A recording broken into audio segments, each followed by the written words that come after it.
La acción humana, Tratado de Economía, por Ludwig von Mises. 113, cuarta parte, la cataláctica o la teoría del mercado. Capítulo 15, el mercado. 14, la economía nacional. Para la economía de mercado, en principio, no existen fronteras políticas. Su ámbito es mundial. El término economía nacional fue acuñado hace tiempo por los partidarios de la omnipotencia estatal en Alemania. Ingleses y franceses, solo mucho después, comenzaron a hablar de la economía británica y de la economía francesa, distinguiendo y separando estas de las demás economías nacionales. Pero ni en inglés ni en francés llegó a plasmarse un término equivalente a la de economía nacional. El ideario de este vocablo alemán encierra, al amparo de las modernas filosofías planificadoras y autárquicas, se hizo popular en todas partes, pero solo en alemán resulta posible expresar, mediante una sola palabra, toda la serie de conceptos en cuestión. Por economía nacional se entiende el complejo que forman todas las actividades económicas de una nación soberana, en tanto en cuanto el gobernante la dirige y controla. Es un socialismo practicado en el ámbito de las fronteras políticas de cada país. Cuando sus partidarios se refieren a la economía nacional, observan que la realidad no se ajusta a los supuestos que ellos imaginan y que consideran convenientes y deseables. Enjuician, sin embargo, todos los fenómenos de la economía de mercado a la luz de su ideal. Parten del supuesto de que existe un irreconciliable conflicto de intereses entre la economía nacional y el egoísmo del particular que siempre busca la ganancia personal. No dudan de que debe prevalecer el interés de la economía nacional sobre el de los individuos. La persona honrada debe anteponer siempre los intereses económicos nacionales a los suyos egoístas. Libre y voluntariamente debe actuar como si fuera un funcionario público en acto de servicio. El interés nacional debe privar sobre el egoísmo particular. Fue la norma fundamental de la gestión económica nazi. Como quiera que la torpeza y maldad de la gente le impida atenerse a tal ideario, compete al gobierno intervenir coactivamente para que sea respetado. Los príncipes alemanes de los siglos XVII y XVIII, principalmente los electores Hohenzollern de Brandenburgo y los reyes de Prusia, estaban convencidos de que tal era su misión. Durante el siglo XIX, las ideologías liberales importadas del oeste llegaron, incluso en Alemania, a inducir a la gente a abandonar aquella filosofía nacionalista y socializadora tan acreditada y conforme con la naturaleza.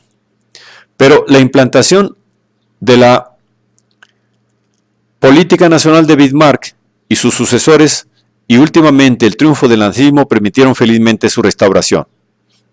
Los intereses de cada economía nacional están en implacable conflicto no solo con los particulares, sino también con los de toda otra extranjera economía nacional.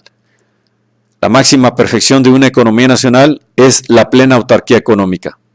La nación, que por sus importaciones depende del extranjero, jamás gozará de independencia económica. Su soberanía será pura ficción. Cuando un país no puede producir, por razones físicas, todas las mercancías que precisa, forzosamente ha de lanzarse a la conquista de los territorios necesarios. Para ser realmente soberana e independiente, una nación ha de disponer del Lebensraum,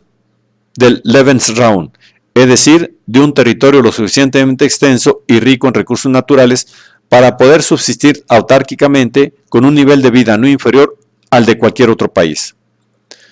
El concepto de economía nacional significa desconocer enteramente los principios en que se basa la economía de mercado. Semejante doctrina, sin embargo, ha informado la política del mundo durante los últimos decenios.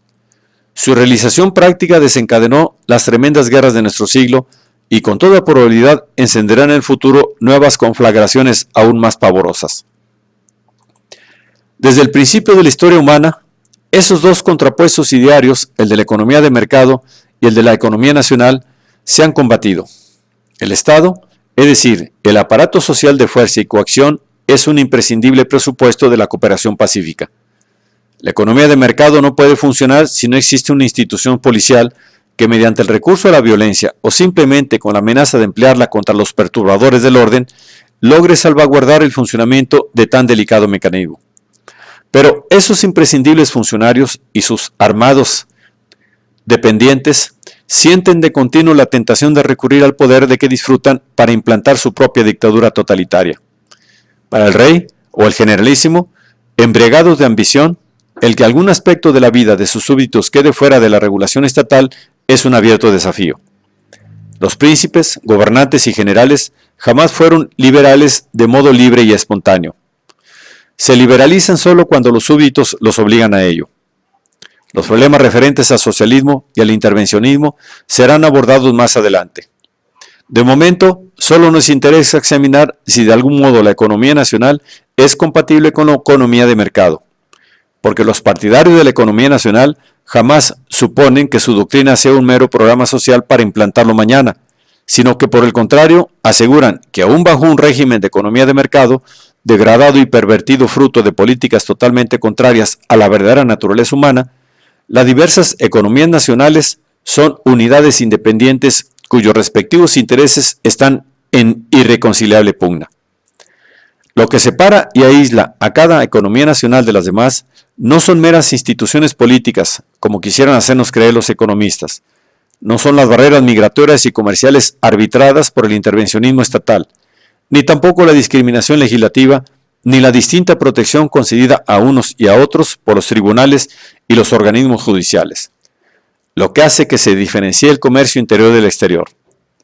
Tal disparidad, por el contrario, es una consecuencia fatal de la propia naturaleza de las cosas, una circunstancia insoslayable que ninguna ideología podrá jamás suprimir, que provoca sus típicos efectos, tanto si la ley, los gobernantes y los jueces reconocen su existencia como si no.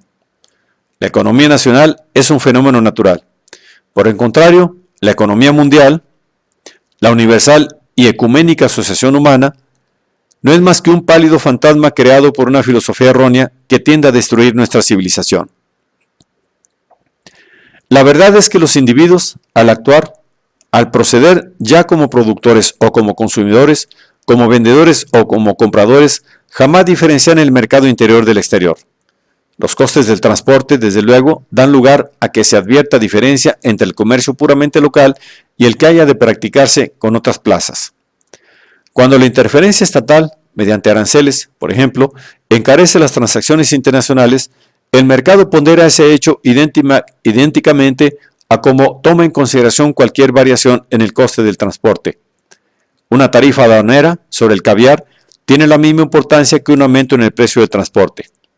Prohibir totalmente la importación de caviar provoca una situación idéntica a la que surgiría si el transporte perjudicara el caviar hasta el punto de no poder consumirse. Occidente jamás conoció la autarquía nacional o regional.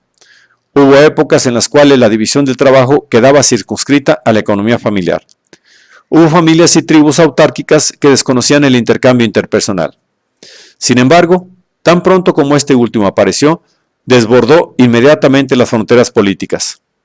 El intercambio con los habitantes de remotas regiones, con los miembros de extrañas tribus, poblaciones o comunidades políticas, precedió el intercambio entre los propios miembros de tales entidades. Lo primero que interesó a la gente adquirir mediante el comercio y el trueque fueron objetos que ella misma no podía producir con los recursos de que disponía. Las mercancías inicialmente comerciadas fueron la sal, así como otros minerales y metales cuyos yacimientos se hallaban desigualmente distribuidos sobre la superficie de la tierra, cereales imposibles de cultivar en el suelo autóctono, artículos que solo los habitantes de ciertas regiones sabían construir. El comercio surge como comercio exterior. Es solo más tarde cuando aparece el comercio interior entre vecinos.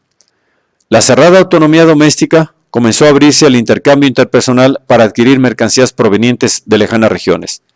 Ningún consumidor se preocupó jamás de si la sal o los metales que le interesaban eran de procedencia nacional o extranjera. En otro caso, no habrían tenido necesidad los gobernantes de intervenir mediante aranceles y demás trabas el comercio exterior.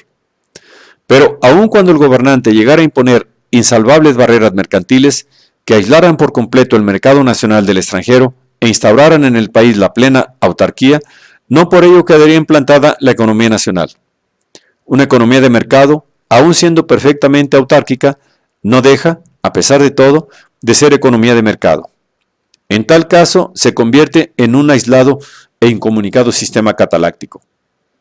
El que sus miembros hayan de renunciar a los beneficios que podrían derivar de la División Internacional del Trabajo es una mera circunstancia accidental.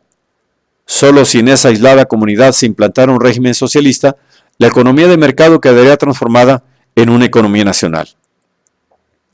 Cegada por la propaganda del moderno neomercantilismo, la gente emplea vocablos incompatibles con sus propias actuaciones y con las circunstancias típicas del orden social en que viven. Hace mucho que los ingleses empezaron a calificar de nuestras las fábricas y las explotaciones agrícolas ubicadas en Gran Bretaña, e incluso las situadas en los dominios, las Indias Orientales y las colonias. Ningún inglés, sin embargo, salvo que deseara impresionar a los demás por su fervor nacionalista, ha estado jamás dispuesto a pagar más por las mercancías producidas en sus fábricas que por las producidas en las ajenas. Es más, aun cuando voluntariamente procediera de tal suerte, el considerar suya las explotaciones situadas dentro de las fronteras políticas de su patria seguiría careciendo de lógica. ¿Por qué? ¿Qué sentido, por ejemplo, tenía la expresión del londinense antes de la nacionalización cuando denominaba nuestras las minas inglesas, que no eran de su propiedad, y calificaba de ajenas las del Ruhr? Tanto por el carbón inglés como por el carbón alemán había que pagar íntegro el precio de mercado. No es América la que compra champaña a Francia, es cierta persona estadounidense quien la compra a un determinado francés. Mientras subsista, por pequeño que sea, un margen de libre actuación individual, mientras perviva cierta propiedad privada y haya intercambio de bienes y servicios entre la gente, la economía nacional no puede aparecer. Como entidad real, solo emergerá cuando la libre elección de los individuos sea sustituida por el pleno dirigismo estatal.